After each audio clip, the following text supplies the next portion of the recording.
Portanto, vamos dar continuidade ao estudo desta obra que iniciámos no dia de hoje, não é? Aqui o nosso irmão também, Pedro Costa, que iniciou com a introdução, com o prefácio e com o capítulo 1, 2 e 3. Esta obra fala-nos da nossa caminhada, não é? Espiritual. Estes capítulos que eu vou aqui apresentar no seguimento dos anteriores, fala-nos, como podem ver, da civilização egípcia, a Índia, não é? A família indo-europeia, o povo de Israel e a China milenária. Na apresentação anterior eu não estive presente, mas portanto falou-nos o nosso irmão das raças adâmicas, não é? E isto é o seguimento, que nós, portanto, houve 4 grandes povos que foram degradados de um mundo da estrela de Capela, e esses 4 grandes povos estão aqui. Portanto, estão aqui, é o caso da civilização egípcia, é o caso dos hindus, onde se engloba a Índia e a família indo-europeia, porque estamos a falar do mesmo povo. Depois já vamos destrinçar isso um pouco mais. E o povo de Israel. O caso da China milenar não, portanto, a China milenar já era um povo que pertencia ao mundo terra. Mas vamos então passar à apresentação. A civilização egípcia. Eu trago um pouco mais de informação neste capítulo, que eu acho que ela é mais importante, em detrimento dos outros. Dentre os espíritos degradados na Terra, os que constituíram a civilização egípcia foram os que mais se destacavam na prática do bem e no culto da verdade. Isto aqui é uma coisa importante, não é? Vocês vejam, eles destacavam-se na prática do bem e no culto da verdade, e mesmo assim eles foram degradados. Mesmo assim eles foram o mundo que atravessavam, de onde eles saíram, um processo idêntico àquele que nós estamos neste momento, o mundo terra, uma das fases da sua transição, uma das fases da sua evolução, e apesar deles praticarem já muito bem, apesar de eles de serem uma civilização já muito avançada, mesmo assim eles foram degradados. Aliás, importa considerar que eram eles os que menos débitos possuíam perante o Tribunal da Justiça Divina. Portanto, além da prática de muito bem, tinham também poucos débitos. Em razão dos seus elevados patrimónios morais, guardavam no íntimo uma lembrança mais viva das experiências de sua pátria distante. Uma saudade torturante do céu foi a base de todas as suas organizações religiosas. Em nenhuma civilização da Terra o culto da morte foi tão altamente desenvolvido. Em todos os corações morava a ansiedade de voltar ao orbe distante, ao qual se sentiam presos por mais santos afetos. Portanto, eles guardavam no íntimo, portanto, essa saudade de terem estado num orbe mais desenvolvido, mais evoluído, e de terem lá deixado afetos, portanto, terem-se distanciado desses afetos. Foi por esse motivo que, representando uma das mais belas e adiantadas civilizações de todos os tempos, as expressões do Antigo Egito desapareceram para sempre do plano tangível do planeta. Depois de perpetuarem nas pirâmides os seus avançados conhecimentos, todos os espíritos daquela região africana regressaram à pátria sideral. Nós, pesquisando um pouco sobre a civilização egípcia, vamos perceber que a civilização egípcia terminou, portanto, os registros que há 30 anos antes de Cristo. Quer isto dizer que quando Jesus veio à Terra, este povo já cá não estava. Não estava encarnado. Em virtude das circunstâncias mencionadas, os egípcios traziam consigo uma ciência que a evolução na época não comportava. Quer isto dizer que eles já eram muito avançados, traziam conhecimentos muito avançados. mas a evolução no orbe, naquela altura, não comportava o apresentarem esses conhecimentos. Não só ao nível do conhecimento científico, mas também ao nível do conhecimento espiritual. Os sábios egípcios conheciam perfeitamente a inoportunidade das grandes revelações espirituais naquela fase do progresso terrestre. Nos círculos restritos, os grandes mestres eram conhecedores da existência do Deus único, Pai de todas as criaturas e providência de todos os seres. Conheciam igualmente a função dos espíritos superiores na execução das leis físicas e sociais da existência planetária, em virtude das suas experiências anteriores.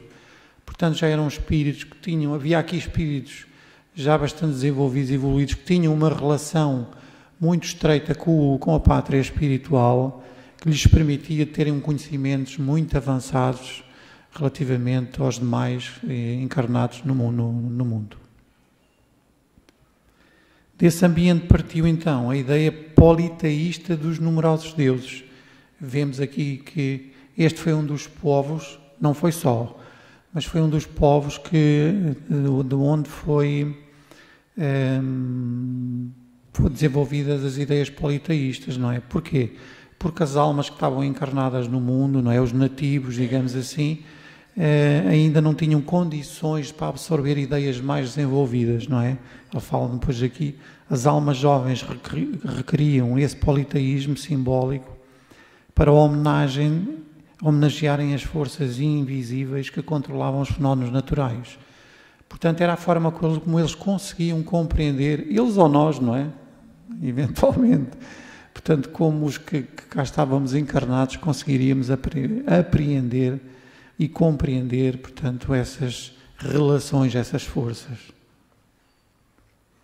Esse povo guardava a reminiscência do seu doloroso degredo, e tanto lhe doía a humilhação que, na lembrança do passado, criou a teoria da metempsicose, acreditando que a alma de um homem podia regressar ao corpo de um irracional por determinação punitiva dos deuses.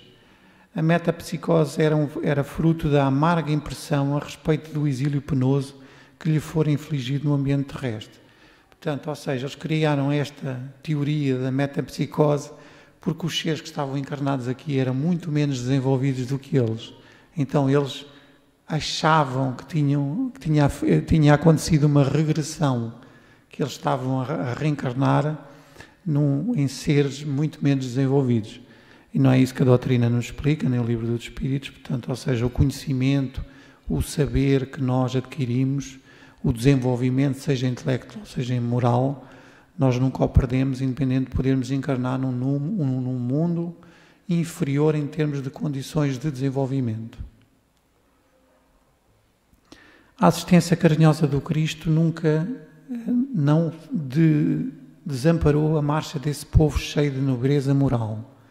Enviou-lhe auxiliares e mensageiros, inspirando-o nas suas realizações. Aqueles espíritos souberam antecipadamente que o seu degredo na terra atingia o fim. Impulsionados pelas forças do alto, os círculos iniciáticos sugerem a construção das grandes pirâmides que ficariam como a sua mensagem eterna para as futuras civilizações do orbe. Portanto, ou seja, eles souberam antecipadamente que iam sair, então foram inspirados a produzirem, a fazerem a construção desses grandes edifícios que muito se tem estudado sobre eles, mas que ainda muito pouco se sabe. E na leitura deste livro, estudando um pouco mais a fundo, vamos perceber que muitos dos acontecimentos que vão acontecer no desenvolvimento, na evolução do mundo, estão de alguma forma espelhados naquelas construções que mais tarde, com o desenvolvimento da ciência, com um estudo mais pormenorizado, se vai compreender. Esses grandiosos monumentos teriam duas finalidades simultâneas: representariam os mais sagrados templos de estudo e iniciação, ao mesmo tempo que constituiriam para os pósteros um livro do passado, com as mais singulares profecias em face das obscuridades do porvir. Portanto, aqui está. quando vamos ver aqui esta frase, portanto, um livro do passado com as mais singulares profecias. Profecias é precisamente as situações que há de acontecer, portanto, que estão lá, naquelas obras, de alguma forma elas estão lá, não é? Nós aqui ainda não temos condições de as descobrir. Depois dessa edificação extraordinária, os grandes iniciados do Egito voltaram ao plano espiritual no curso incessante dos séculos. A maioria regressa ao sistema de capela, onde suas afeições mais santas os aguardavam. Mas grande número desses espíritos estudiosos e abnegados conservam-se nas hostes de Jesus. Muitas vezes têm reencarnado na Terra para desempenho de generosas e abençoadas missões. Portanto, uns voltaram, mas outros ligaram-se à Terra e por aqui permaneceram. Agora passamos ao capítulo 5, a Índia. Dos espíritos degradados na Terra, os que se agruparam nas margens do Ganges, portanto esta imagem é uma imagem do Ganges, são de origem anterior à civilização egípcia e antecederam de muitos agrupamentos israelitas. Portanto, os povos que vieram degradados para a Índia são povos vêm de lá muito mais atrás, como depois mais à frente vamos ver. Era na Índia de então que se reuniu os arianos puros, entre os quais cultivavam-se as lendas de um mundo perdido. Deles descendem todos os povos arianos da Europa de hoje, estabelecendo os primeiros fundamentos da civilização ocidental. Portanto, temos aqui a ver que das raças arianas puras descendem todos os povos da Europa. Dessa região partiram todos os revoltados com a situação humilhante que o degredo na terra lhes infligia, ficando lá apenas as almas resignadas e crentes na esperança de um dia voltarem aos seus paraísos perdidos. Portanto, aqui temos deste povo temos dois tipos de seres, não é?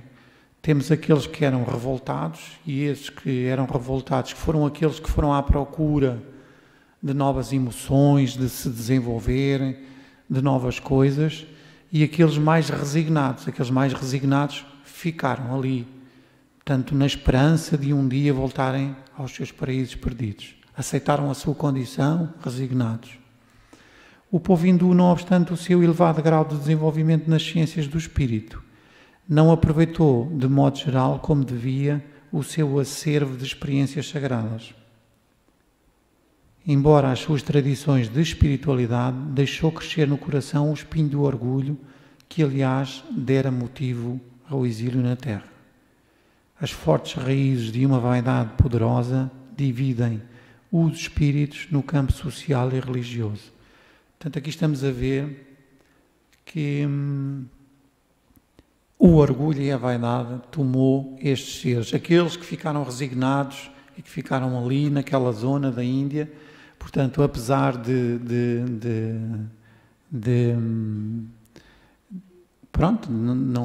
não serem revoltados, cultivaram o orgulho e cultivaram a vaidade. A Índia foi a matriz de todas as filosofias e religiões da humanidade, inclusive no materialismo, que lá nasceu na escola dos Charvakas. A família indo-europeia, portanto, capítulo 6. As civilizações hindu e egípcia organizaram-se no mundo em poucos séculos. Já a civilização ariana precisou de muitos séculos para se estabilizar nas suas migrações sucessivas. Do Irão procederam quase todas as correntes da raça branca. Os arianos procuravam as novas emoções de uma terra desconhecida. Eram, na sua maioria, espíritos revoltados com a condição do seu degredo. Pouco afeitos aos mistérios religiosos, impunham uma disciplina de resignação e humildade. Suas incursões nas tribos selvagens na Europa datam de mais ou menos 10 milénios antes de Cristo. Não obstante a humanidade registrar a sua marcha apenas 4.000 anos antes de Cristo. É que, em vista da sua situação psicológica, os primitivos árias não deixaram vestígios nos domínios da fé o único caminho naqueles tempos de registar a sua passagem no mundo. Portanto, o que é que nós tiramos aqui destes 2 parágrafos? Tiramos que se é um povo que começou a reencarnar nas tribos na Europa há 12.000 anos, portanto, estamos aqui a falar mais ou menos 10 milénios antes de Cristo, portanto, há 12.000 anos que este povo começou a encarnar nas tribos na Europa, e que não há registros, porque eles, como não cultivavam qualquer culto religioso e era a única forma de fazer registros naquela altura, portanto, só há registros para aí 4.000 anos antes de Cristo, deste povo. Mas este povo, como vemos, é muito mais antigo que a civilização egípcia e muito mais antigo que os hebreus. Que os hebreus data mais ou menos há 5.000 anos o início deles, da sua reencarnação aqui no mundo terra, e este povo e os egípcios, os registros que há datam para aí 3.100 anos antes de Cristo. Quer isto dizer que os arianos, esta família indo-europeia, que descendem da raça ariana, dos arianos puros, está cá há mas muitos anos já no mundo terra. Mais revoltados e enrijecidos, apenas muito mais tarde retornaram ao culto divino, venerando as forças da natureza, o tal politeísmo, não é? Começaram venerando as forças da natureza. Essas tribos assimilaram todos os elementos encontrados em seus caminhos, impulsionando-lhes o progresso e o aperfeiçoamento. Enquanto os semitas e os hindus se perderam na cristalização do orgulho religioso, as famílias arianas da Europa, embora revoltadas e endurecidas, confraternizaram com o selvagem, aperfeiçoando-lhes os caracteres raciais. E aqui reside a virtude destes povos, porque enquanto os hindus se fecharam e recusavam-se a confraternizar com esses seres menos desenvolvidos, e também o povo, os hebreus também, esta família indo-europeia, tanto confraternizaram e ajudaram a desenvolver estes seres que estavam cá. Portanto, aí consiste a sua virtude. O povo de Israel, capítulo 7. Dos espíritos degradados da terra, foram os hebreus que constituíram a raça mais forte e mais homogénea, mantendo inalterados os seus caracteres através de todas as mutações. Portanto, eles já tinham caracteres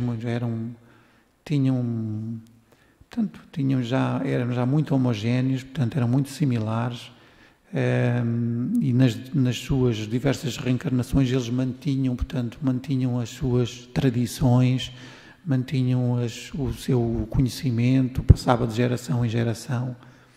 Daí, tanto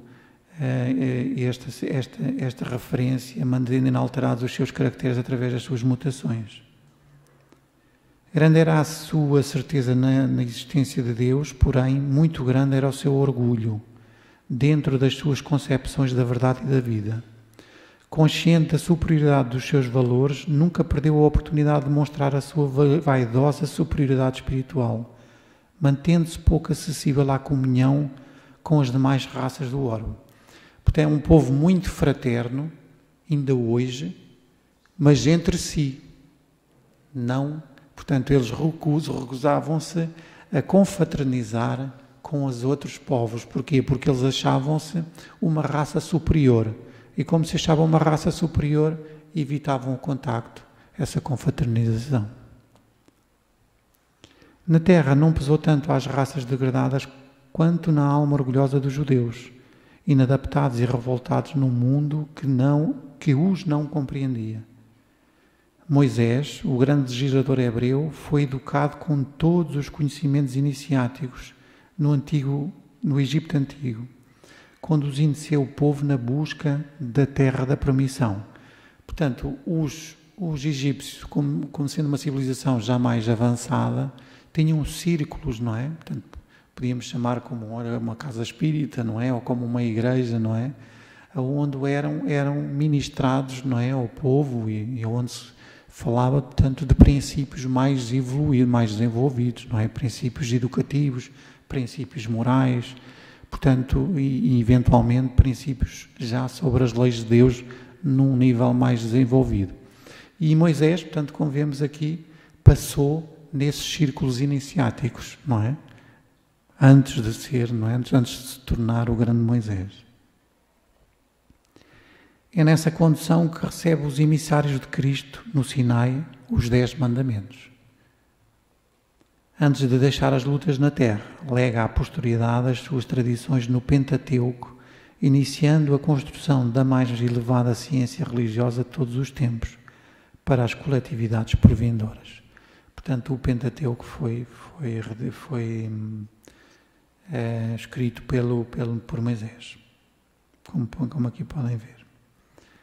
Enquanto a civilização egípcia e os iniciados hindus criavam o politeísmo para satisfazer o povo ainda ignorante, os hebreus acreditavam somente na existência do Deus Todo-Poderoso, por amor do qual aprendia a sofrer todas as injúrias e a tolerar todos os martírios.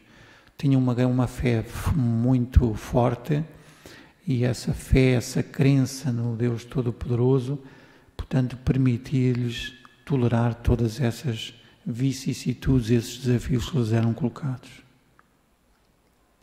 Ao longo dos caminhos do mundo, renovavam-se as profecias. De cada templo espera a palavra de ordem dos céus, através do Salvador do mundo. Os doutores da lei, na sua vaidade orgulhosa, esperavam o divino missionário no seu carro vitorioso para proclamar a superioridade de Israel e operar todos os milagres e prodígios. E eu penso que isto ainda não passou. Portanto, eles ainda esperam pelo Messias. Eventualmente, se calhar nem todos, não é? Mas ainda não passou.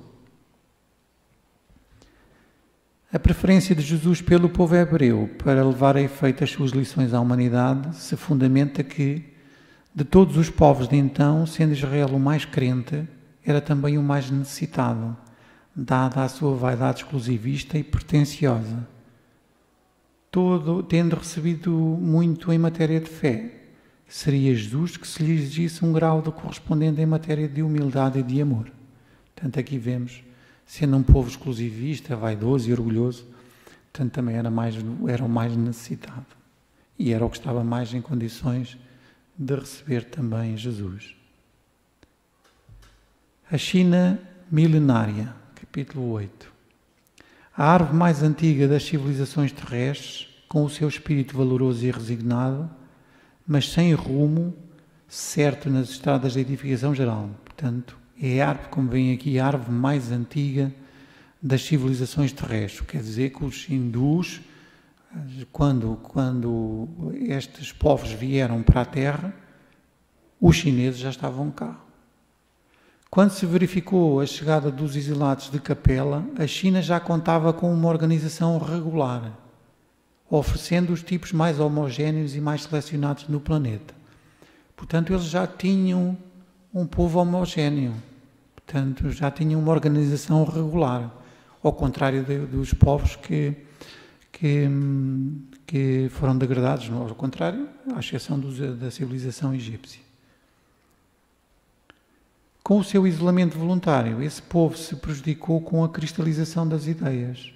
É que a civilização e o progresso, como a prática, a própria vida, dependem das trocas incessantes. A existência é uma longa escada na qual todas as almas devem dar-se as mãos na subida para o conhecimento e para Deus. Portanto, a China cristalizou-se nas suas ideias e paralisou o seu desenvolvimento porque se isolou do mundo, não é? Hoje a China está muito mais aberta, não é? Com o desenvolvimento económico e mesmo os chineses já viajam muito mais pelo mundo. Mas perderam aqui muitos séculos os chineses por se terem isolado. Porquê? Porque o progresso só se opera nas permutas, nas trocas, sejam comerciais, sejam entre os seres, porque é nestas relações que nós vamos como é que eu vou dizer? Nós precisamos ainda precisamos das agressões externas para nos transformarmos. E são essas agressões que nos vão transformando dia após dia. E elas só acontecem se nós convivermos uns com os outros. Seja em família, seja no campo social, seja no campo profissional. Portanto, é assim que nos desenvolvemos. A China é também convocada à grande lição do entrelaçamento, a fim de ensinar as suas virtudes e aprender as virtudes dos outros povos. Portanto, eles têm muitas virtudes para nos trazer, não é? Para nós aprendermos com eles, mas também têm virtudes para aprenderem connosco. Jesus, na sua proteção e misericórdia, desde os tempos mais distantes, enviou missionários àquele povo. 5 séculos antes da sua vinda, envia-lhes a palavra de Confúcio ou Kong Fu Tse, a fim de preparar os caminhos do Evangelho no mundo. Tanto nunca, e mesmo antes de Confúcio, mandou outros enviados, mas pronto, eu não trouxe toda essa informação, porque isto também é uma pequena apresentação do livro. Isto também é para suscitar o interesse, quem tiver curiosidade em ir buscar o livro, que ele está na internet, podem aceder a ele por PDF e lerem o livro, ou procurarem fazer um estudo mais aprofundado do livro, porque um estudo a gente aprende muito mais fazendo um estudo mais aprofundado que fazendo uma leitura literal do livro. A falsa interpretação do Nirvana perturbou as elevadas possibilidades criadoras do espírito chinês, cristalizou-lhes as concepções e paralisou-lhes a marcha para as grandes conquistas. É verdade que a palavra de Jesus ainda não chegou até lá de modo geral, mas mãos valorosas erguerão o monumento evangélico naquele mundo, e um novo dia raiará para a grande nação que se tornou um símbolo de paciência e de perseverança para os outros povos. Pronto, é esta a apresentação destes capítulos. Como eu disse, ainda agora é para vos estimular a curiosidade, para irem em busca de lerem o livro, não é? Porque eu não trago para aqui toda a informação, não é? Trago só para aqui uma síntese da informação mesmo destes capítulos, está bem? Pronto, espero que tenha sido elucidativo, não é? Que tenham trazido aqui algum conteúdo importante para vós.